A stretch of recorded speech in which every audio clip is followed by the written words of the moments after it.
Maybe we'll watch.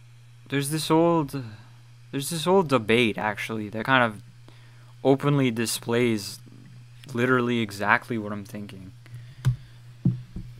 And welcome to. Hold on. Maybe we'll watch this if we have time. Maybe we'll watch this. To this new series of discussions between Yaron Brook and European intellectuals. May 18th, 2021. This really puts on full display the kind of libertarian idealism versus Marxist materialism that I am talking about. On various topics. So today is the first discussion, and the topic is capitalism versus Marxism. But it's not one of the usual discussions where your usual Marxist... We have capitalist Haas here. It looks pretty much the same as him. Is someone who hates progress or doesn't like human beings, and they would rather have humans extinct in favor of polar bears. So we bring one of the best Marxists that there are out there, someone who is in favor of progress and someone who is in favor of the vision of the Enlightenment, and we're going to see what the discussion brings up. So on the one side, we have Yaron Brook. So Yaron is the chairman of the board of the Ayn Rand Institute, and also he's the host of the Yaron Brook Show. He has written various books more relevant to this topic: Free Market Revolution with Don Watkins and Equal is Unfair, again with Don Watkins. And on the other side, we have Dr. Ashley Frawley. Ashley is a senior lecturer at Swansea University. She's a commentator. If you watch the newspaper review on Sky News, you have seen her. She's also been on BBC. And she has written a book called Semiotics of Happiness. And actually, this is a book that I think even objectivists will enjoy because it's a criticism of this idea that says money doesn't make you happy. So what is the format of the discussion? The format of the discussion is each speaker has 10 minutes for some introductory remarks. Then there's going to be some inter-panel discussion. So I'm going to throw some questions for Ashley to reply to Yaron and vice versa. And then we're going to go to the questions of the audience. You can ask via super chat. Raz is going to collect the questions, and we're going to ask them probably on the second part of the discussion. We have 1 hour, so this is how it goes. Before we start, a big thank you, obviously, to the Ayn Rand Institute, which is sanctioning morally but also materially these discussions, and of course to the Ayn Rand Center UK for the initiative and for all the energy that Razi has put in it. So if you want to support, send a super chat, but even better, become a member, because there's so many perks that if I start mentioning them, I'm going to take time from the discussion. So let's begin. The frame of the discussion is, which is the system which is beneficial for human flourishing and progress? Is it capitalism? Or if capitalism at one point was the system that brought this progress, is now capitalism an obstacle that stands in the way? And if yes, is there any other system, is there any other way to organize the economy or to organize society that can bring better results? We start with Yaron. Thank you, Nikos. Thank you, Ozzy. Thank you guys for organizing this, and thank you, Ashley, for being willing to do this. I really appreciate it. I think the first question we need to ask ourselves is, what leads to progress? If we're taking as an assumption we all agree that progress is good, and let's assume we agree that we're talking about the same thing when we talk about progress. Maybe we'll dig into that later. But let's assume that human well-being, standard of living, quality of life, life extent of life, health, all of these things that involve human well-being are something we value and something we want to see in the world in which we live. Then the question is, where does that come from? Because clearly, forever, that wasn't the state of humanity. For hundreds of thousands of years, life extent. So yeah, to clarify, I don't know if hope everybody got this. This guy talking at first is the Libertarian one. And Ashley Frawley down here I love her so much. She's a Marxist. Life was short, life was brutish, life was brutal. It was not pleasant. It was not materially successful or spiritually successful, with a few exceptions here and there in particular cities and particular areas. But overall, income did not rise. Life was pretty much, about 30 years of life for an individual. There wasn't much progress. So the question is, where does progress come from? And I would argue that progress is a product of the human mind. It is a consequence. See, he literally admits it. He said, progress is a product of the human mind. He's an idealist. He has an idealist theory of history. He lays out his idealist theory of history, which is completely consistent with libertarian thought, right at the fucking beginning. It's like handing it over to you on a platter, bro. Like he's just getting himself ready to be wrecked and destroyed by this base Marxist queen. Of innovation, it is a consequence of entrepreneurship. It is a concept of people taking scientific ideas and making them real in the world. We saw that in the beginning of the Industrial Revolution. What he phrases it as taking ideas and making them real in the world. That's just idealism. Deirdre McCluskey called the Great Enrichment. We saw that we've seen that over the last 250 years. In places where people could take their ideas, make them a reality, build businesses around them, create products, create goods. In those places, humanity flourished, at least from a material perspective, did phenomenally well. Now, what makes that possible? Well, I think what makes that possible are two fundamental ideas that come out of the Enlightenment. The two ideas that make the enormous success, material success that we've seen in the last 250 years, the progress we've seen, the two fundamental ideas that make this possible are one, a recognition of the efficacy of human reason.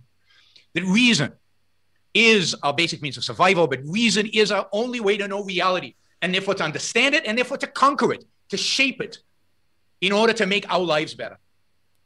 And of course, the identification that reason is not some collective attribute. We cannot eat for one another. There's no such thing as a collective stomach. We cannot think for one another. There's no such thing as a collective brain. Each one of us must do our own thinking. Now, it is true that we benefit from one another. We build on past knowledge. We build on other people's knowledge. But the thinking must be done by the individual in order to progress. And indeed, the other idea that comes out of the Enlightenment that makes all this... So you see this throughout this entire debate. He privileges the ideas of the rich, basically the ideas of the bourgeois, over the real work that the proletariats, that the workers do. He thinks that all of the fucking progress and flourishing that they're talking about, blah blah blah, occurred as a result of the ideas of a select gifted few, as opposed to the work of the masses. And that's really the consequence of his idealist theory of history, where he just doesn't understand the fact that without all of that work, those original ideas wouldn't even exist. It's possible. Is the idea of individualism, the sanctity of the individual, the importance, the moral importance of the individual's life. As the Declaration of Independence, the American Declaration states, each individual has a moral right to pursue his happiness. His happiness. So the two areas are reason, ability to think, ability to understand the world, and the idea of living for oneself. These are the things that made progress and success possible. And their political manifestation is capitalism. Capitalism is the political manifestation of a human society based on reason and on individualism. The fundamental notion of capitalism is that he thinks that modes of production arise from values, as opposed to the reality that values arise out of modes of production. Like this conception of individualism that he's talking about, most likely that exists today, arose out of the capitalist mode of production. It didn't arise. It didn't give rise to the capitalist mode of production, as if it was the fucking idea in someone's head, oh, we should have capitalism, and then it just happened like that. It's so fucking stupid, dude. Individuals are free to think and therefore to act on the basis of their thoughts. And leftists do this too. Leftists do the same thing, where they're like, oh, the problem with capitalism is ego. Capitalism exists because people got egos. People are too egotist. No, bro. People are too egotist because of capitalism, not the other way around. You're putting the cart before the horse. And then create based on those innovations.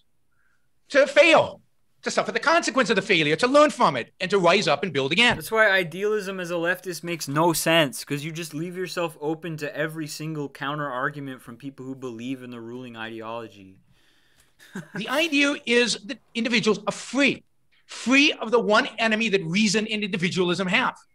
The enemy of reason is coercion, force, dogma, authority. Somebody telling you you have to think in a particular way. Somebody telling you you have to come to a certain conclusion. Somebody telling you you cannot do that. We don't allow it. We don't like it. Somebody regulating your actions. But isn't there a paradox here? Isn't there a paradox here? Isn't there? Because he's basically saying, no, no, no. Don't think that way. Don't have those communist, quote-unquote, communist ideas. These are the right ones. But then he says, oh, the enemy of it is... It's completely fucking contradictory. It's just a completely fucking contradictory slop worldview to have. And your thoughts. That's the enemy of reason. And ultimately the enemy of individualism and their pursuit of happiness. Somebody telling me what my values must be, and if they're not, is free, is able to coerce me not to pursue my values. That's the enemy. It's like the fucking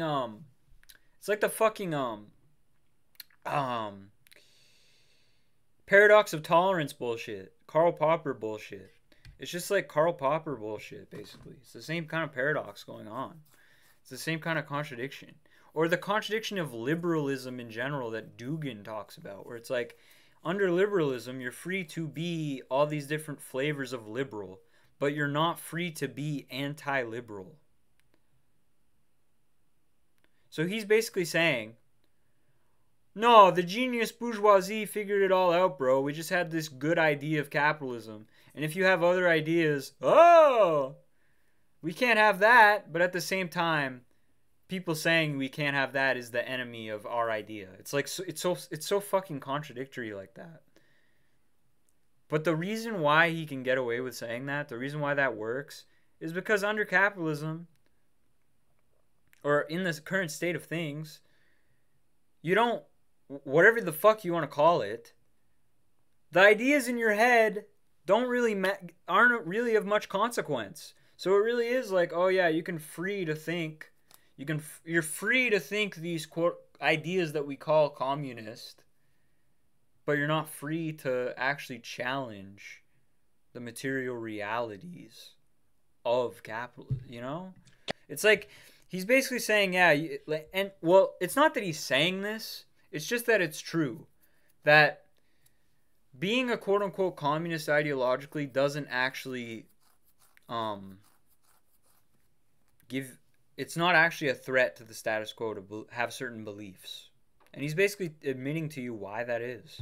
Capitalism is the system of individual rights. That is the recognition that as individuals we're all free to pursue our rational values, and freedom in this context means free of coercion, free of authority, free of force. Except for your coercion and your force to think like you, right? Like, right? That's what you would think the answer would be. But on some subconscious level, he must know that ideas are not the motor of history. And indeed, every society that is practiced, that is allowed for this freedom, that is restrained coercion, restrained force, restrained authority, has done well. Not as well as I'd like it to be, because no society has ever done this perfectly. There've been a variety of degrees, but always to the degree that a society is free in this sense, to the degree that individuals are left free to use their mind, to pursue their own values, to pursue their own happiness, to pursue their own life, those societies, individuals tend to be successful. They tend to create material wealth, and they tend to create spiritual wealth. Now, what is the alternative? Well, there are a variety of different alternatives, and today we're debating one, Marxism. And I'm going to obviously simplify what Marx said, because I've only got 4 minutes. But the core, in my view, of Marxism and almost all ideas that oppose capitalism is that they undermine both of those two principles that lead to human progress. They undermine the idea of reason, they undercut it, and they undermine and undercut the idea of individualism.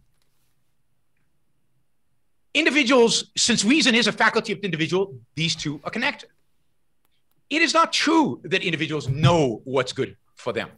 It is not true that the individual, in pursuit of his own self-interest, can attain happiness and attain success. It is not true that the individual should be allowed to pursue their own values. No. The individual is not framed by his own mind and his own choices. Hold on. The individual is framed by the class into which he is born.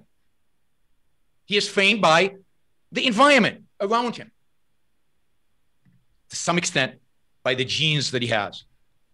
Wait. He is either bourgeois, and therefore, you know, by the genes that exploiting, he said, or proletarian, and therefore somebody who's being exploited, and who has no say in that exploitation, because he is what he is, and he's already a proletarian, and he can't change his fate, and he can't change his outcome.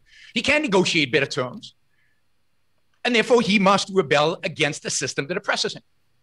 And the only way to rebel against the system that oppresses him is to deny the ability of those others, call them bourgeois, call them whatever you want, to pursue their own values, to pursue their own happiness. Indeed, the whole setup is a setup of different groups, different collectives. That you can hear how fucking confused he is already, can't you? Have divergent interests, that have conflicting interests, indeed, that ultimately have zero-sum interests, that the one's success comes at other people's expense. And that the individual ultimately should be striving morally not to achieve their own success, their own happiness, their own flourishing, but that the individual's moral purpose is to serve his class. It's to serve a group defined by the various Marxist groups, defined by whatever that group happens to be. It's not to serve himself. And that his interaction with other people is an interaction of exploiter or exploited, not as a trader of value for value. The assumption is of, you know, a growing pie, but a growing pie where some are, you know, exploiting others in order to grow it. So I know I'll get some pushback on my description of Marxism. And in the end, just like I said, with capitalism, to the extent that it's practiced, to that extent, it's successful. If you look at Marxism, to the extent that it's practiced, to that extent, it's a failure. The more consistently it's practiced, the more devastating the outcome. Well, that's not true. Take the Soviet Union, Mao's China, and so on, or the Israeli kibbutz. And the less it's practiced, it's still a disaster, just on a smaller scale. So socialism in all its forms fail in any variety and to any extreme. Capitalism, the more it's practiced, the more it's successful. Finally, I want to say just this, and I know my time's up. What we have today is not capitalism. What we have today is a mixture. Yep, here we go. Here he is. Here he is with his fucking... What we have today is blah, blah, blah. Mixture of capitalism and socialism. A mixture of statism and capitalism. A mixture... Here he goes with his not real capitalism bullshit. ...of markets and heavy government regulations and redistribution of wealth. The system we have today sucks. It's no good. It's terrible. It's committing suicide. It's not going to lead to the kind of progress and flourishing and success for people in the future. But the only way he can believe that and retain his other belief systems about capitalism is to deny that it is capitalism at all. It has to be it has to be rethought. And the question is, do we move to rethought? You can do all the rethinking you want. It won't change anything. Towards more freedom, i.e. towards more capitalism? Or do we move towards less freedom, i.e. towards a Marxist, socialist vision of the world? Thank you. That's what leads him to being ultimately a bourgeois socialist, a bourgeois reformer. Thank you very much, Yaro. Hold on. So I've seen Ashley has been dying to Marx-plain why you have been wrong. So let's give her that chance. Ashley. Finally. All right, so some caveats there. You said that I'm one of the best Marxists. I'm not. I'm perhaps one of the most willing. But I have to say that, yeah, I agreed with most of what you said there up until you started describing Marxism. It's not a Marxism that I recognize, but yeah. I do see that. Never encountered a libertarian who didn't love the No True Scotsman, yeah. That's become what, that's what people understand to be Marxism. So you say Marxism, everywhere it's being tried. What are we trying? What's there to try? What do you imagine Marx was saying? Did he have a blueprint for exactly how we're going to do things? Did he say, this is how things will be organized? This is what we must do. This is how, we will organize production, and this is how we will organize our relationships with each other. Well, to a certain extent, there is a little bit of meandering in some of his work, but there isn't really, people imagine that Marxism is this blueprint or this system that is supposed to, an alternative to capitalism. People who don't read Marx think that's what Marx is. They think that he's like, oh, this is my ideal society, and but that's not what he fucking wrote at all. precious little time offering an alternative to capitalism. Most of his life was spent trying to understand what capitalism is. Exactly. Because you can, and this is actually one of the criticisms of what existed at the time that Marx was writing, which was utopian socialism and other kinds. Yeah, exactly what I talked about earlier. Of sort of romantic anti-capitalist and other elements of, you know, socialism and communism that didn't follow from Marxist bent. That was one of his criticisms. He said that they would sit there and try to develop this perfect social organization that most perfectly matched human nature. But it was a waste of time because you can't just imagine, oh, wouldn't it be great if we could all ride unicorns? Wouldn't it be great if we could all have X, Y, Z? What is possible comes out of what exists now. You can't just create a magical world totally anew. You have to understand what is going on in the world at the moment, how the system is currently structured, where it is going, what opportunities it's opening up. That is what you need to understand. And that's why Marx spent most of his life trying to understand capitalism, because he was trying to understand this new world that was being created every day within capitalism. Marxism is descriptive. It is not prescriptive. By and large, it is an understanding of what capitalism is. And what most people find kind of counterintuitive about Marx is that in many places in his work, he's actually almost giddy about the possibilities of capitalism, the possibilities put forward by capitalism. In some places, he heaps praise on the bourgeoisie for accepting the task that history put into their hands by felling feudalism to the ground and creating capitalism. Because capitalism creates a basis of wealth production hitherto unprecedented throughout human history. Yeah. And it allows us to create a level of abundance with very little human labor.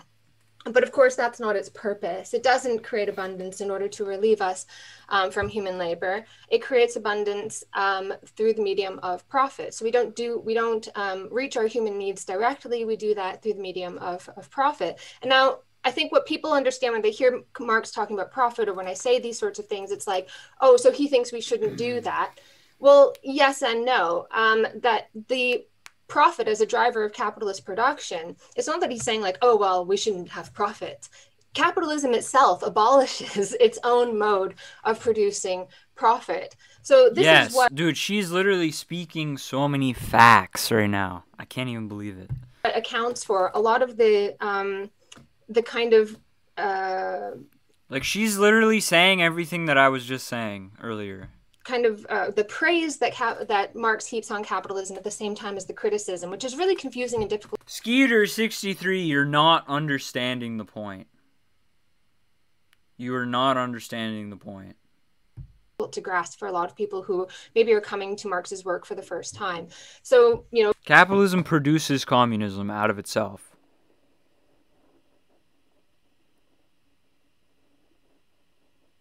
You're making the very wrong No, you literally are not understanding reality. You can't just idealistically compare them like that. The most basic example, you can look at the Communist Manifesto, where he says, it has produced wonders that far surpass the Roman aqueducts and Gothic cathedrals. It has been the first to show what mankind can do. He celebrates capitalism and its productivity. But then he says, but at a certain point, the condition of bourgeois... You want to get in my VC?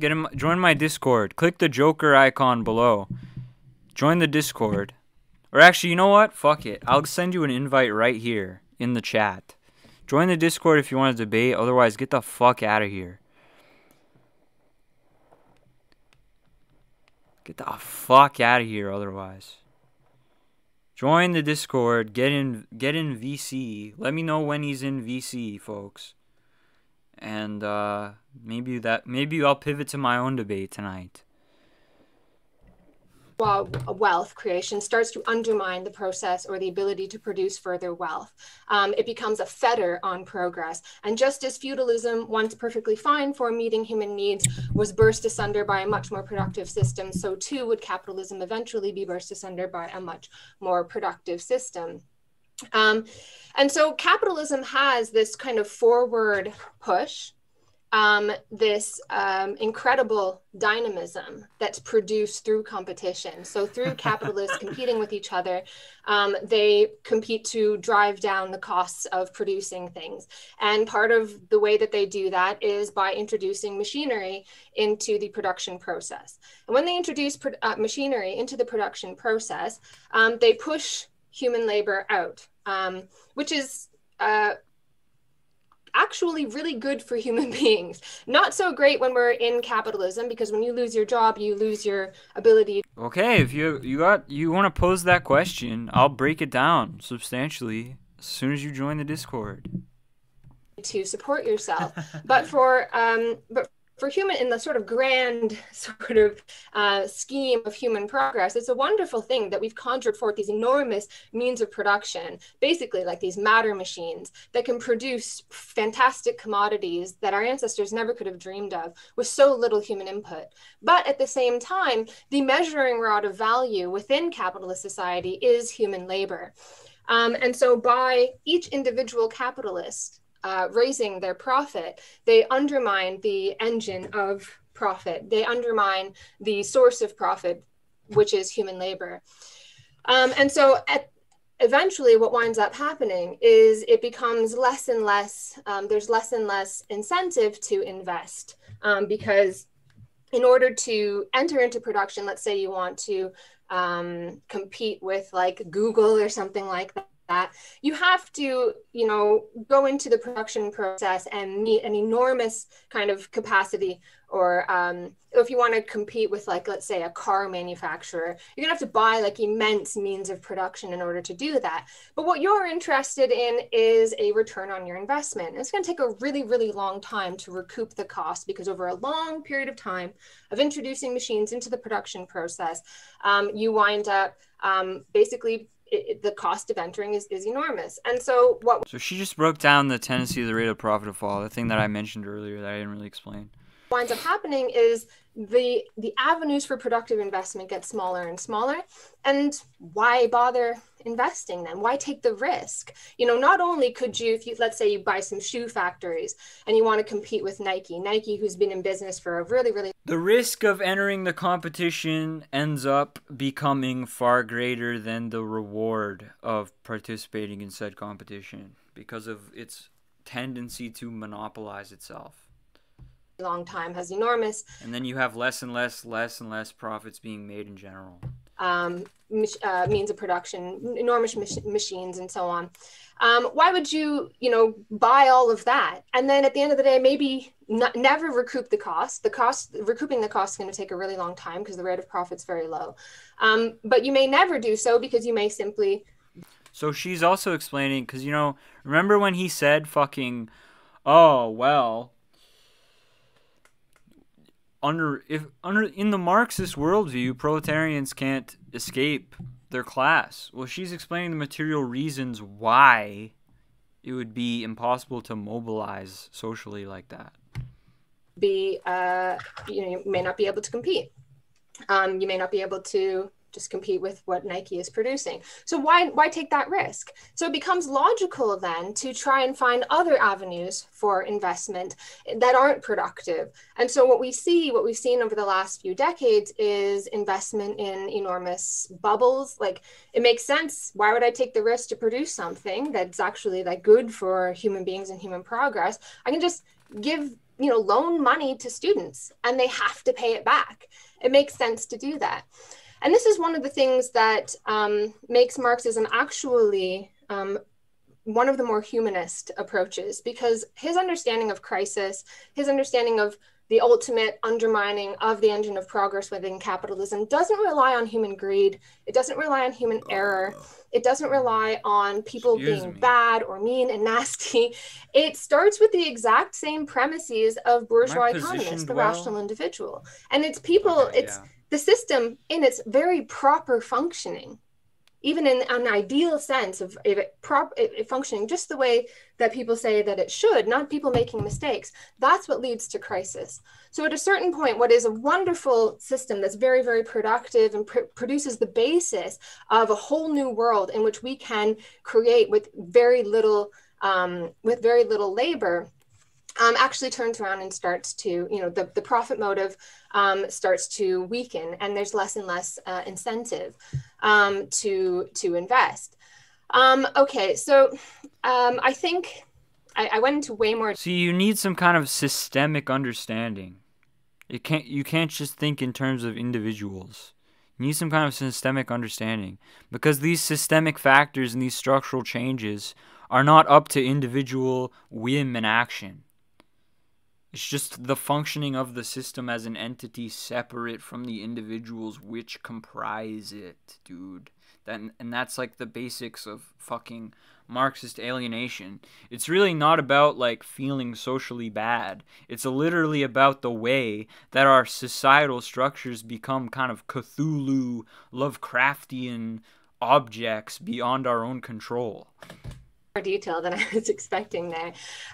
But in what other way can we think about, so Marxism is an attempt to understand capitalism and what capitalism is creating. That is a basis of wealth and abundance that could provide a future in which I no longer have to sell my freedom to somebody for 40 hours a week. So you mentioned, like, what is the enemy of freedom? It's coercion. It's not having the right, it's being told what your values should be. Hi, I sell that. I sell my values for 40 hours a week. And so does, many more people, and also more hours than that if they can get them. I can't think what I want. And increasingly, people are actually demanding that even outside of those 40 hours, I should embody the values of my employer. It's like creeping out everywhere. And so if you have a world of wealth and abundance that is produced with very little human labor, you can have what capitalists today have. We have a small portion of the population that are able to live the life that actually all human beings can live. We have that capacity. Capitalism has produced that capacity where they can work if they want to, but they don't have to. All human beings can live like that. We can all work if we want to, but we don't have to, because automation gets to a point where it takes such little labor. Now, within capitalism, that's quite bad. It's quite bad for workers because you get thrown out of work and so on. It's quite bad for the overall profit rate, but it is quite good for human progress. And that's why Marx is so excited about capitalism in some places in his work.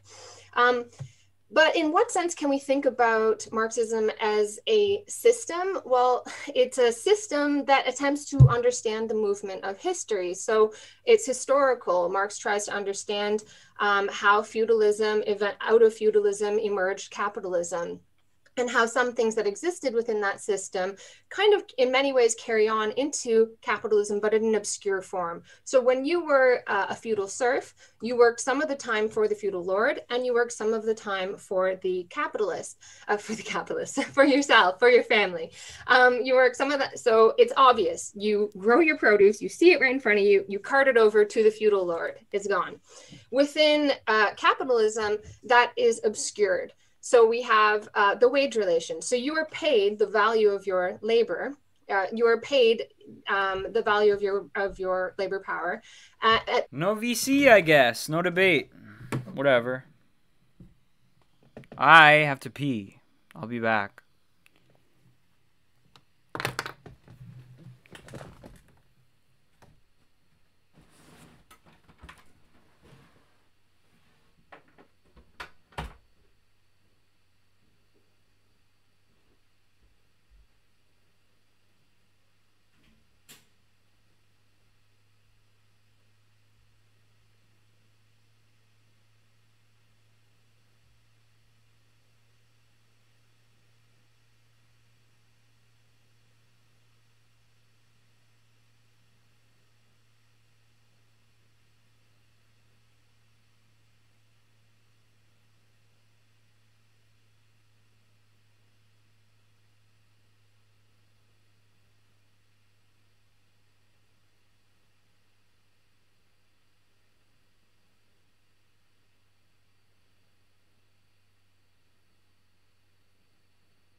Wow, that's a funny fucking frame to pause on. Wow. Look at her. So I think we'll just finish this and then be off. But the use value of your labor is that you produce more above and beyond what you are paid for. So this actually opened up an enormous realm of freedom for human beings, because when you were a serf, you died a serf. When you are born in capitalism, who knows what you can become? But that fundamental kind of exploitation still remains there. We are freer than we have ever been, but we are not fully free, because we still have to work a certain amount of time above and beyond what is necessary to replace our wages, to replace our means of our means of life, of, you know, whatever it takes to get us to come back into the production process the next day. But we also work a certain amount beyond that for someone else. I always say to my students, you work a little bit of time. And by the way, I also teach bourgeois economics. I don't do a one-sided thing. But when I'm teaching Marxism, I always say you work some of the time for yourself, not for yourself, but to replace your wages. And you work some of the time for the capitalist. You work some of the time so that Paris Hilton can go on a yacht. And we can have a situation in which we don't have to do that. And capitalism is creating it, and it's creating the forces of its own destruction. Not inevitably, of course. We can do all sorts of terrible things. We can move into it like neo-feudalism. We can have all sorts of dystopian futures. Just like I was talking about. But there's one future of possibility that is created by capitalism. And how do we seize that? By having human rationality, the capacity for human reason, human freedom, and having a non-negotiable thirst for wealth that we deserve. And when people say, no, you can't have that, you say, no, I see it. Capitalism creates it every day, and I want it. I want it all. Greed is actually good. Thank you very much, Ashley. So hopefully by now the differences in the panel are clear. So we're going to proceed in the Q&A. Just a reminder to our audience, you can ask questions via Super Chat. For the Super Chat to go through the filter of Razi, it has to be polite, and it has to be a question which is respectful to our audience. Again, it takes guts to come and play an away game and stand up against Yaron, so we have to be polite and we have to be kind. So also another reminder, from next Monday, ARC UK is bringing more stuff. So we have next week the premiere of HBTV, which is the Harry Binswanger TV. So philosopher Harry Binswanger, who at the moment has the Harry Binswanger letter, now he's also going to have a TV, let's say, program in ARC UK. So another reason again to support ARC UK. And also just tell people that next week the discussion of Yaron is going to be with Zubi. You probably know Zubi from Twitter, and the topic is tradition, good or bad. So let's go to the first question. I also have a lot of questions here, but I'm going to give priority to Super Chats because we are happy to sell our labor to the Super Chatters, as someone said. So, Super Chat from Madeline. So the question, if I understand, goes to Ashley, but I also want to take your own stake. Are we not free because we have to work? So, and I add my caveat. Does the fact that, Ashley, you said we have to sell our labor, does this take away our freedom? And then what is the definition of freedom for you? Let's start with Ashley, then we go to Yaron. Or shall we start with Yaron till Ashley takes notes? Well, I can go ahead. It's up to you. Okay, let's start with Ashley then. We are not free because we have to work. Because it's just me, or does the audio get quieter when it's sped up? I can't tell. Because we have to sell our labor power, our ability to work to someone. So you can be, above and beyond feudalism, you can be way more. Like under feudalism, you were born a serf, you died a serf. Under capitalism, you can be whatever you want so long as you can convince a capitalist to pay you to be that thing. But in a world where you have, let's say, full automation, where, you're like, Comrade Alexa, I'd like my, meals delivered at 6 p.m., then you can do whatever you want. And actually, capitalism is creating this all the time, because as the labor that goes into making something goes down and down, further and further down, the separation between yourself and your product starts to disappear. So you can make music now on a laptop really, really easily, and almost anybody can do it. And of course, the value of that is quite low, but people do it anyway because they really love to do that. And that's that kind of freedom that gets produced within capitalism that also doesn't work within the logic of capitalism. So Yaron, what is freedom? Why is it not, or is it impaired by you having to sell your labor? And also, does the fact that you can create stuff for free in your laptop and put it out there for free or sell it for free, does this undermine does this undermine the essence of capitalism? It doesn't undermine the essence of capitalism. It comes out of the essence of capitalism. Okay, it comes out of the essence of capitalism. Okay. So, I mean, where do you start? It surprises me constantly the extent to which people buy into the utopian notion of the Garden of Eden. I mean, this is an incredibly powerful It's so funny coming from a utopian, right? story that has become part of the psyche. That is, there's some kind of ideal out there where manna just fall from heaven. You don't have to do anything. You can do whatever you feel like doing. To hell with human reason. Who needs that? That's the tree of knowledge. You don't want to eat out of that. You just consume. You're just a consuming machine. That's not human life. That's not flourishing. That's not happiness. That's not success. That's so funny how that's not even what she said. Anything. Labor is not torture. Labor is how we change the world to fit our needs. We are a being in a particular environment. If we just plop there and rely on our emotions like they do in the Garden of Eden, we will die. That's reality. And therefore, we are in a position to change the world to fit our needs, to make things better. And we work to do that. Feudalism was an awful way to do that because it was zero sum and there was no progress and human beings got stuck, as was every system before capitalism. So it's not a progression of systems. It's systems that didn't work forever, for 100,000, 200,000 years. And then we heard on something that actually works. Yeah, and that's why you are a fucking soy idealist utopian, bro. Because you literally deny historical development in terms of societies and just see it as, oh, the good ideas and the bad ones. Only thing that's ever worked for human beings. That's the illusion that is produced by the fact that he exists in this certain stage of society. And all the other ones, which developed out of each of the preceding ones. So that development is obscured to him and mystified by the fact that for him, he sees it as, oh, things are actually, like, this capitalism shit is pretty fucking good, isn't it? That's how he sees it. And that is capitalism, the successful creation. Now, so there's this... Like, because of the fact that capitalism developed out of feudalism, he just thinks that feudalism failed because it was a quote-unquote bad idea. But no, it turned into something else. That's how it works, dude. That's how it always works. Fixation of machines will just feed it to me. Who created the machines? Who built them? Now, again, Marx is completely wrong. Laborers don't create almost anything.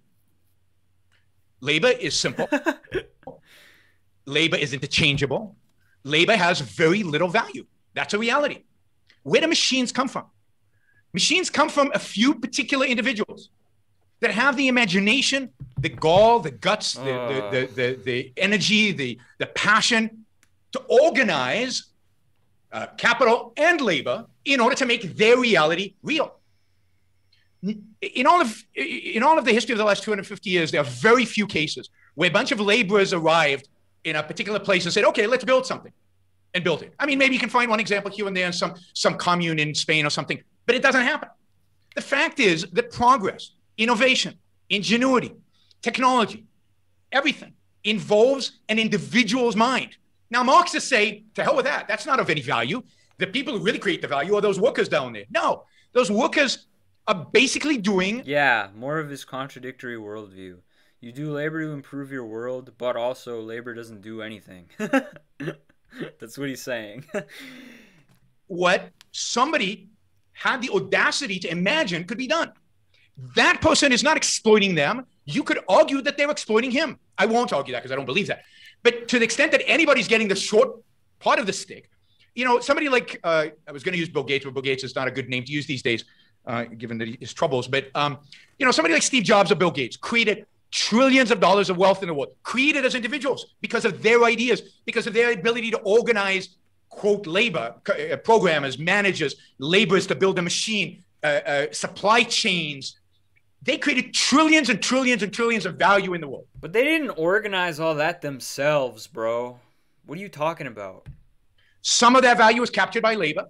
They literally hire people to do that shit for them. Paid for everything that they produced. They got paid based on the amount that they added to their entire... No, they don't get paid based on the amount that they added, bro. Especially since somebody like Steve Jobs stole his fucking ideas. It's so crazy. The final product. Bill Gates, I don't know, got paid in a sense $100 billion. But he created... And most of the technological... Put labor aside. Most of the technological advancement that has produced the capabilities for such a company like Apple to exist today was done by the fucking government, bro. Literally invented by the government, not him. Trillions. I mean, he's way underpaid. Way underpaid in comparison to the workers. Any one of those workers could have been replaced. Find another Bill Gates. Find another Steve Jobs. Find another Larry Ellison. That's what's interesting. That's probably find more under a different organization of society, couldn't you? It's unique.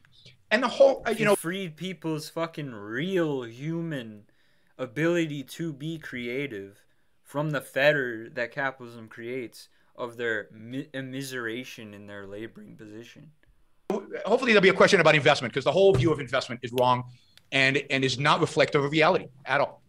So can I ask the panelists, we have such a good series of super chats, so instead of dialogue, let's try to give answer only to the super chats because they're really, really good. So second super chat comes from Bonnie. And the question is, what in essential terms, what's Marxist view of human nature?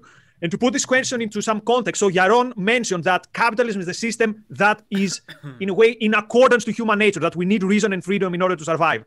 And if I've understood well from discussions that I've had with Ashley in the past, we've had this disagreement on whether there is such a thing as human nature and whether you can... I listened to that debate too, by the way. We won't tonight, but I have listened to that as well a long time ago.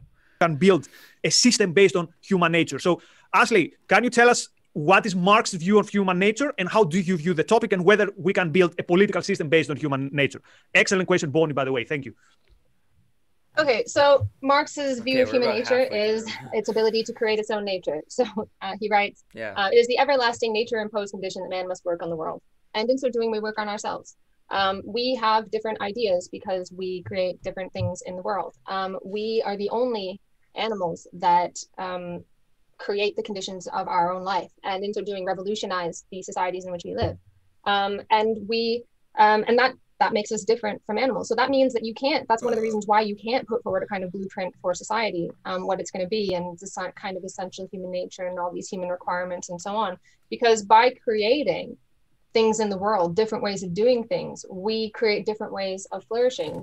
Yeah, you already create a different human by the time you've already set up the idea of the human. Yeah. Now to survive is fundamentally different than what people needed 1,000 years ago, 5,000 years ago, 10,000 years ago.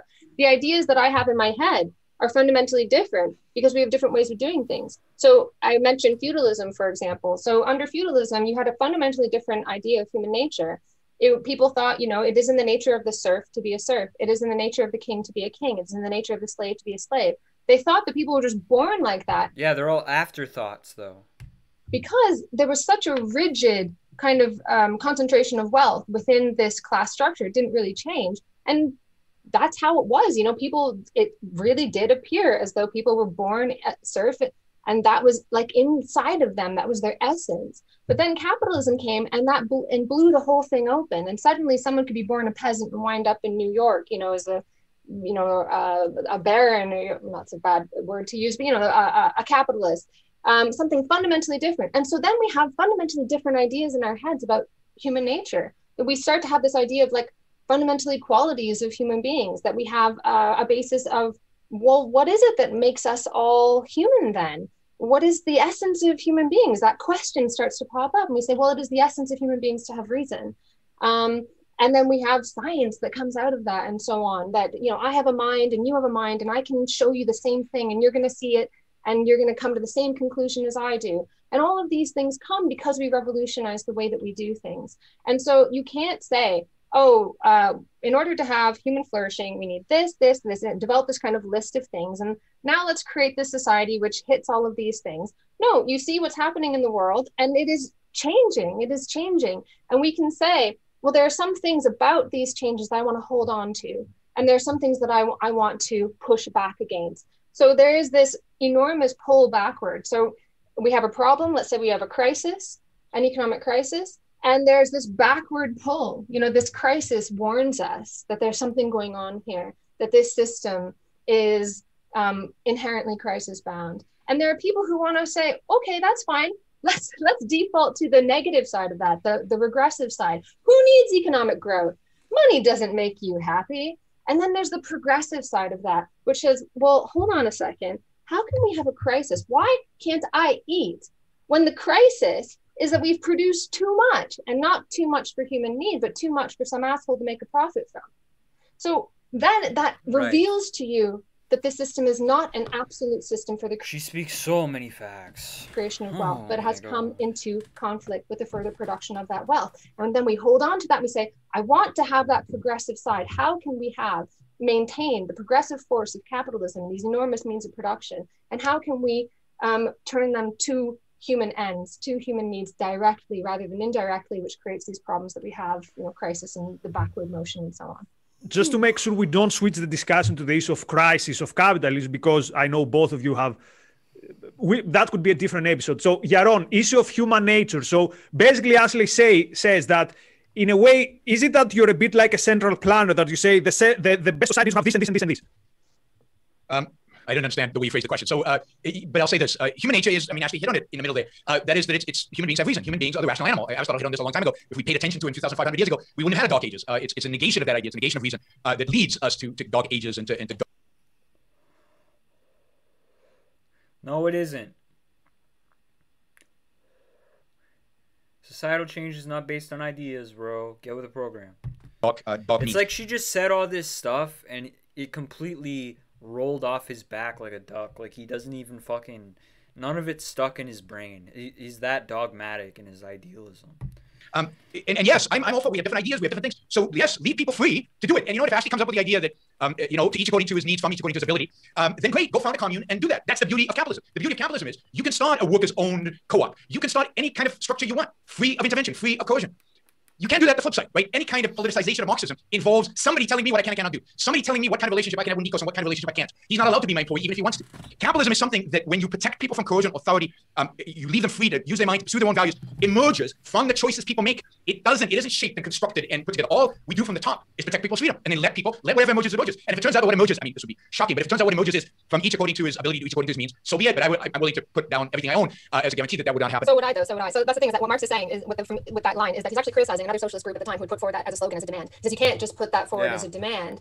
You have to have a certain amount of development before you can ever get to that point. I'm saying it will never just happen.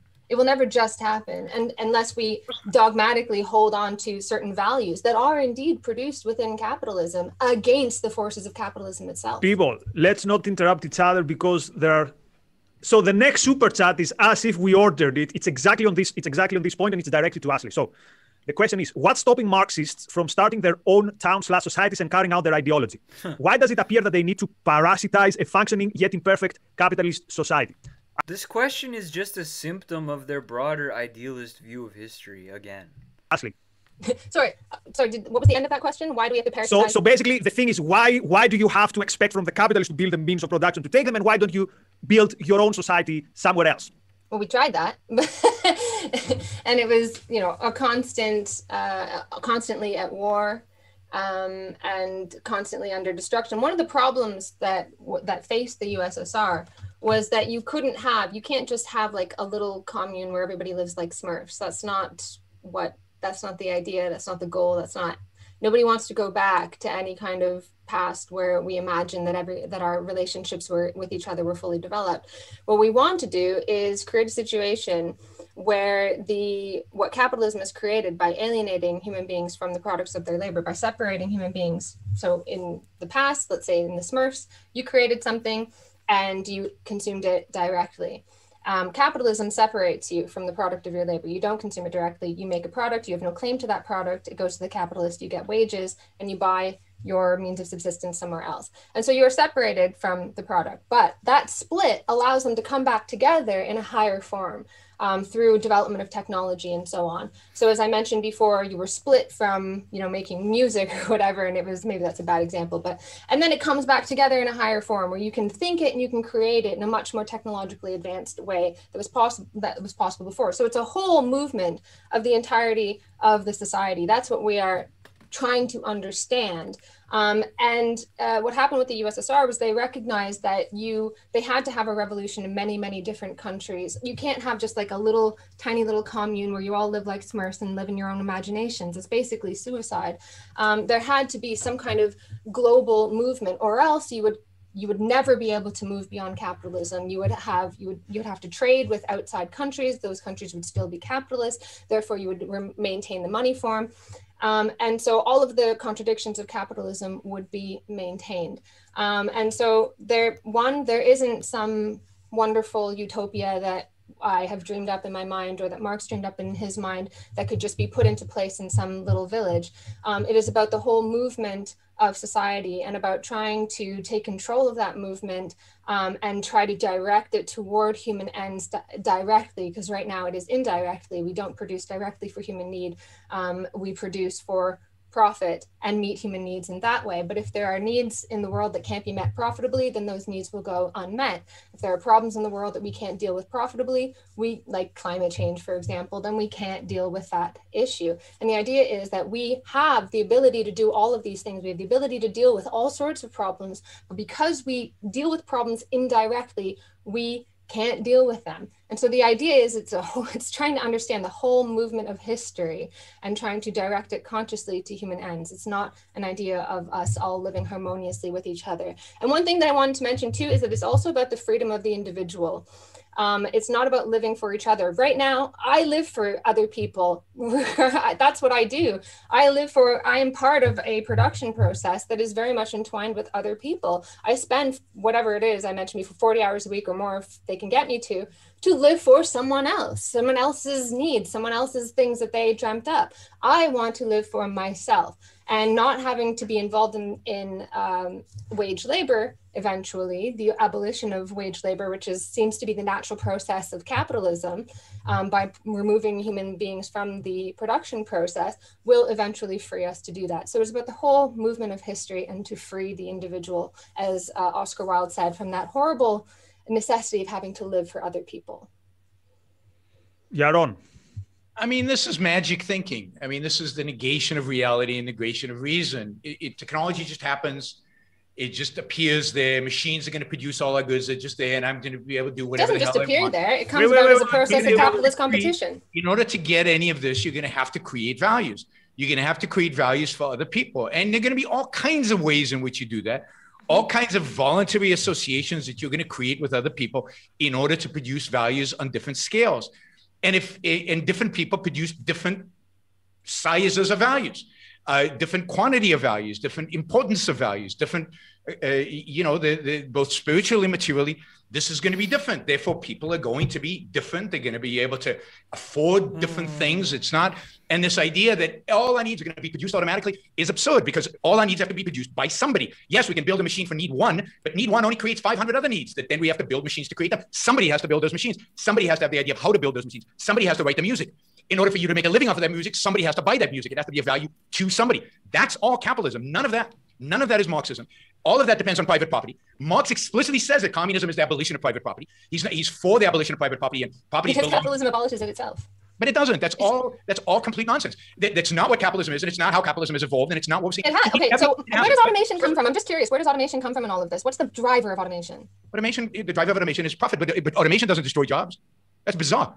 There are more jobs on planet Earth today than in any point in human history. And yet there's more automation today on planet Earth than ever before. And I will, again, bet anything that in 50 years, with all the robots and everything else, there will be more jobs. There'll be more work in 50 years than there is today, in spite of all the robots. So automation only creates more opportunities to create and to build and to make in a variety of collaborative efforts. And I consider corporation and a business of wage labor a collaborative cooperative effort. That's only expanding. It's not going to go away. Machines are never going to produce the things that you need. Human beings are always going to have to add something to make those machines happen. They're going to have to fix the machines, program the machines, and everything else. That's, quote, labor of the mind, not labor. So what we're eradicating is physical labor. That's a beautiful thing. Absolutely. And we're starting to eradicate certain types of mental labor. But that only frees us up to do other kinds of labor. We're always going to be working, always going to be doing something productive, but only within the context of capitalism. Again, there seems to be some confusion about what the term labor is, even to him. Capitalism is a system that says that you do what you want to do, and it leaves you alone to do whatever you want to do. If you want to go back and be a subsistence farmer, get a plot of land, and you can connect with the products that you sow, you can eat. You can do that under capitalism, right? Nobody stops you. You're not wage slavery because you can stop being a wage. You can start your own business. You can go and be a farmer. You can do a million different things with your life. How would I buy the land to be a farmer, though? Well, you can, I mean, capitalism's provided you even with that. You can get a mortgage. I mean, capitalism, and by the way, all those laborers who are today laborers used to be farmers. Labor never existed until capitalism. Capitalism created labor. It created, and it's entrepreneurs who created labor. There's no what? Labor without entrepreneurs. But I created labor in relation to the capitalists. Wait, sorry, people. We have three more. We have three more. I have to say this. I think it's wrong to whitewash the USSR, you know, and pretend that it was somehow engaged. You know, the problem was war. Oh, I have to say this because I'm paid by the Fed to say this. Yes, you know, no, Marxism. I'm not whitewashing the USSR. I was just mentioning. I was just mentioning that it has to be. It was doomed. It was forever doomed by the fact that it could not. Yeah, you have to oppress everybody because in a small group, a suicide, then they look outside and they see people doing better than them. You have to make everybody miserable in order for people to accept their misery within communism. That is the reality. So yes, it has to be international because it can't be localized because it's a failure, local or no matter the size. It's going to be a failure. Can I just clarify one point? It's not that people aren't going to have jobs. It's that the rate of return on investment gets lower over time. And we see that. We're seeing it does. There's tons of evidence of that. There's no evidence. I'm a finance professor. Believe me, there's no evidence of that. I mean, if you'd invested in Amazon, you wouldn't say that the rate of return on investment is low. Indeed, if there is a rate of investment that's low right now, it's because... Yeah, but why that specific company? Why is that what you said instead of starting your own? What? Can you answer me that? Of a lack of capitalism. That is the reason return. I mean, it's obvious. Why is there a lack of capitalism? Why is there this desire to? Why is there desire to move away? Sorry, people. If you talk together, people cannot listen to you. Sorry, if you talk moving away from capitalism, there's a desire away from capitalism because Marx, like Christianity before it, rejects the fundamental assumptions that make capitalism possible. That is, there's a rejection in our society of reason and individualism. And there's this idea that we can centrally plan an economy. That is it. So there's no crisis of capitalism of overproduction. It's never happened. No economist actually thinks that. That is bizarre. And there's actually and there was no virgin idealist libertarian versus Chad materialist Marxist is basically what we're doing. Problem of low return on investment. The problem is that there are not enough of ideas. And the reason there are not enough ideas because if I have an idea today, I have to get permission to start a company. So I have to get permission to apply the idea. So whole realms of human innovation have been segmented off because of statism, because the state has become the regulator of human ingenuity and human ideas and human... Oh, it's all the state's fault. It's not like the bourgeois state serves capital or anything. Oh. Innovation. So more capitalism... Wait, sorry, people. Wait, sorry, people. We have three more super chats. They want power. I mean, Yaron, 1 minute. Exactly. So you have to fall back on something about human beings. Now, this point that she makes is beautiful. Just listen. You see? So it winds up being... Human beings have bad ideas. Exactly. Which leads them to make bad choices, which leads them away from capitalism. So you throw out the human subject. You don't actually believe that people are capable of freedom because they I believe in people are capable of freedom, but I believe they need to be... That's the only way you can explain why things happen. It's always by bad people. Sorry, people. Wait. People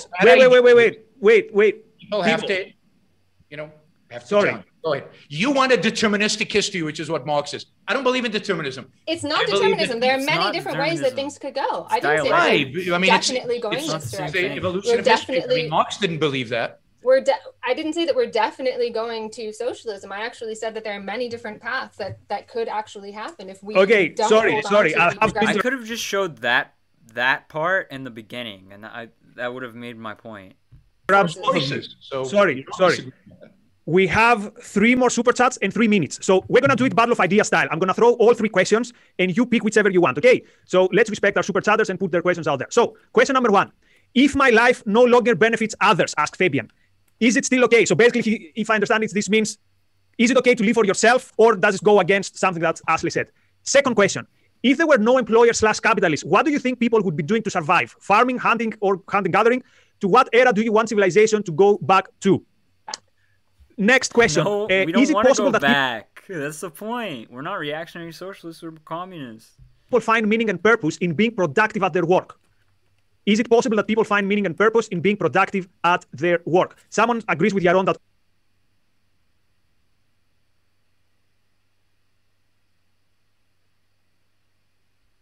automation will create more jobs. Okay, sorry, 2 more super chats. Okay. The point about automation wasn't about jobs. It's about lowering the profit rate. Okay, one second, sorry. Someone says, thanks to both Yaron and Ashley for this. I haven't got a question, thank you so much. And the last super chat, Ashley, do you enjoy your work or do you only work as an onerous duty to help others? Okay, I've thrown a lot on the table. I would really appreciate if, as a respect to our super chatters, we deal with all these questions in the very few minutes that we have left. So try to be quick and let's start with Ashley, since most questions were addressed out here. Pick whichever you want, but try to cover them all. Okay, is it okay to live for yourself? Yes, that's the goal. And to remove the barriers from being able to do that, and to hold on to the progressive kind of potential for freedom that's made possible within capitalism by creating wealth and so on. But that's not the purpose of wealth within capitalism. It's just a byproduct. But the goal would be, yes, to live for ourselves, to remove us from having to live for other people, which is what we do now. If there were no capitalists, what would we be doing? We'd be trying to eliminate human labor from the production process directly. We would keep the entire product of our labor. We would be working toward a situation which is what capitalists experience right now. They can work if they want to, but they don't have to. That would be how everyone would live. You could work if you want to, but you don't have to. So you can spend, a certain part of your day being a machine tender and think up new kinds of machines. And people do this all the time now, as they get, there isn't any incentive. There didn't used to be any incentive to become a YouTube star. People just did it because they liked it. And now, of course, yeah. They do it to become stars. But I mean, there's nothing wrong with wanting remuneration. I'm just saying that, you could work if you want to, but you don't have to. You can sit on your ass if you want. You could be whatever. People find meaning and purpose in work. Yes, lots of people do. And we tend to admire those people. I think that's probably why we love footballers and musicians, because they get to do something that is fully creative and they really enjoy it. Some of them wind up being like human trafficked and that kind of thing. But we tend to admire them because at least we imagine that they are doing something that they love, whereas most people are not really able to do that. I think if there was no coercion, there was no, you weren't pursued by the threat of starvation. We now have welfare states and so on that take some of the surplus value and give it to people. So you don't necessarily, doesn't mean you starve, but generally you have to work. And most people, if you didn't have that coercion, you'd be doing something pretty different with your life. I would very tempted to ask what's the definition of coercion, but okay. If I don't work, I'm gonna die. Yes, we have the welfare state. That can't be coercion. That's the natural state of man. If they don't work, what is it? You die. That's the natural state. No, because I can't even go outside. If you look at point in time. Look at, for example, the grapes of wrath. These people, when they got thrown off their land, they kept looking at the land saying, look, there are orange trees over there. Why can't I just eat the oranges? And they were like, because the somebody planted those. Somebody put in labor into those orange plants, and they're not yours. No, they did that. Let me finish. They planted those oranges. They planted all of that stuff and it was taken by the banks, and they were pushed off the land. Wait. If you consume the oranges, then no oranges next time. And then the worst part is they even killed the pork. They even killed the pigs because they can't be sold. There are no oranges anymore. I mean, it's such magical thinking and where production comes from and how production happens and where machines come from. No, bro, he's projecting so hard. He's the one who's using magical thinking because he thinks it's all just from some fucking rich guy's head, bro. Oranges come from. It really is. They're products of human labor. We agree on that. Marx was. This is why libertarians piss me off. Delusional 150 years ago. But really, I mean, when you think about the need for the human mind to produce these things, to plan, to think, to innovate, and then to ascertain that, yes, there's surplus value. There's no surplus value. The value goes to those who actually contribute to the production. But let me be clear something. Marx would have found it bizarre, the idea that human beings should live for themselves.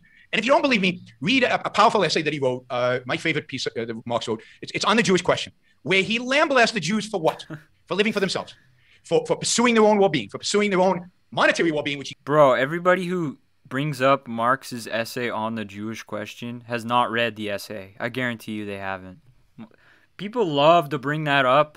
They don't know they don't know the point that he was making. He was making a point about the difference between fucking political and social liberation for fucking minority groups. Considered evil and it wasn't like an anti-Semitic tirade. It was nothing like that. His accusation against the Christians was they were becoming Jewish. Marx himself was Jewish also. Because they were becoming too much in pursuit of their own by heritage. So no, there's nothing in Marx other than his ultimate utopia where everybody lives for themselves because everything is available labor free. There's nothing in Marx that suggests that you should live for yourself. Indeed, he recognized the fact that that in the transition to this ultimate utopia, many people would have to be killed. Many people would have to be eliminated. Read his letters with Engels, where they talk about different people in different classes and what needs to happen to those classes. In those letters, that's literally the only thing that people like you read. He says those people are going to kill each other. And the transition to... And so liberals said the exact same thing about Nazis and communists, that they're just going to kill each other and we should step back. Not a nice position to have, but that's something... it was the inevitability of history was going to be that in order to achieve the utopia, certain people had to die, because he says that these two warring groups were going to kill each other off, and then he says good riddance. Yeah, I mean, okay.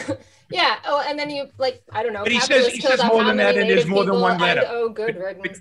But look, literally the only thing. Disassociate violence from Marxism is wrong. Marxism necessitates violence. Because it doesn't say that about literally any political system ever, that it quote unquote necessitates violence, dude. That's not. You have to actually show how it's significantly different. As the rights of the individual to live free, based on his own values, based on his own choices. It forces the individual to live. Politics itself necessitates violence. That's my take. Under a certain context, the abolition of private property is about abolition.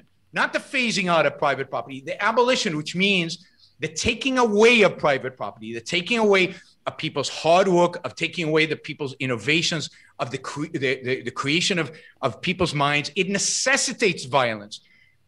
Marxism necessitates coercion and violence. And the idea that it is coercive, that coercion involves, I have to work, is ridiculous, because the state of nature in which man lives is that he has to work in order to survive. Yes, he has to work in order to survive. Man doesn't live in the state of nature, though. But he has to within the state of nature's over. It's been over for a long time. Particular context, the ability to work directly for yourself was taken away historically, and so nobody took it away. There are plenty of people who subsistence farm around the world through the process of primitive accumulation. Plenty of people. I'm sorry, have you never heard of indigenous people around the world? Your ability to live off of the land was taken away. Literally, people were taken off that land, shipped to another place. Most people left the land because there was so much. 99% of people left the land because there was so much more opportunity elsewhere. But because capitalism created opportunities for people to live a much better life than the really awful life of indigenous people. So the people, for instance, who were caribou hunters, taken and said, "Oh, now you're fishermen." Sorry, we have more super chats. You know what that would be? All people were indigenous people once, and people have chosen to give up the poverty of subsistence living in order to advance. That's you're just making things up. That's just literally not what happened. Okay. Anyway, by the way, I don't think there's any disagreement that Yaron would not approve of people being kicked off their land with violence or someone taking their land. So I think this disagreement is not very substantial. So, okay, 2 more super chats. Actually, 3 more super chats, and then we're done. We had an hour. We can't go indefinitely, guys. Okay, 3 more minutes. Okay, we finish at 10 past, solid end at 10 past, and please don't interrupt each other. So, the state blocks ingenuity, says Gail, so we have not seen the amazing results. I think I'm out of juice, folks. We would, if government got out of the way. Super chat from Gulwings. Ashley, for the people that will be sitting on there, who will feed them? Will others be forced to provide for them? And the emphasis here is on the forced to provide for them. And last super chat. Marx also mocked Max Stirner for his quote egoism. Let me comment here. Max Stirner's egoism is to be mocked. So yeah, he's really bad. Don't confuse Stirner's egoism with Rand's egoism. Okay, so basically there's one question there. What if the people who sit on their couches, does someone have to be forced to feed them? And what if they don't want to feed them? No, so the idea is that will never happen until the productive forces are developed and advanced enough. It's not like you'd be like, okay, now we're at a point where everyone just sits on their asses. And by the way, there are loads of people in the world who sit on their asses right now. They can work if they want to, but they don't have to. and lots of people don't. And who feeds them? I do when I work. I work a certain amount of time for myself and a certain amount of time above and beyond what I am paid in wages. If that weren't the case, if I cost more than I make for the employer, I would be fired. So that's what I do. I already work for people who don't work. They can work, but they don't have to. And so that would never happen until we get to a point where the productive level, and I'm sure that we're at that point right now, if we had sorted out some way of organizing production without the law of value. And we have never sorted that out. We do not have an alternative. There is no alternative to capitalism. I will agree with that. We have I don't know about that. We tried, every time we tried to overcome capitalism, we failed. But that's the thing, is that Marxism... A lot of the things she says like that, I don't know if I fully agree with them, but the point of why I showed this debate, she speaks facts. Isn't like, oh, well, let's just go do this other thing, that it's an alternative. I think this is why people are sometimes very confused by me. I can sing the praises of capitalism, you know, because I don't think that I need to tell people capitalism is this terrible system in order to overcome it. What terrifies me is that capitalism is going through an extraordinarily destructive phase. It is destroying the basis of its own wealth creation, and there is nothing to replace it. To restore the profit rate, we can do all sorts of things. We have a very destructive crisis right now. People go out of business and you can buy them up, you know, cheaply and so on, but you can also have war. You can like flatten two continents and build them again. That restores the profit rate. That's what scares me, that there's nothing to replace it. Okay, thank you, Ashley. So last word to Yaron. We went over time. This shouldn't happen again, but the discussion was too interesting. Yaron, your final words. I'll just say, you know, a big disagreement here is the labor theory of value. I think workers get as much, if not more, than what they should get, and certainly they get as much as what the alternatives provide for them. I think that business owners, middle managers, all the people that Marx likes to condemn, as properly paid, at least in a capitalist society. Granted, we don't live in one right now, but generally entrepreneurs underpaid, not overpaid, if anything. The idea that Steve Jobs made too much money or Bill Gates made too much money is absurd, given how much they contributed to labor. Yeah, it's a developmental process. Yeah, dang, learning from stagnation of post-on. Yeah, exactly. Well, how much? Because they created labor. There was no labor without them. Yes, I agree with this with Ashley.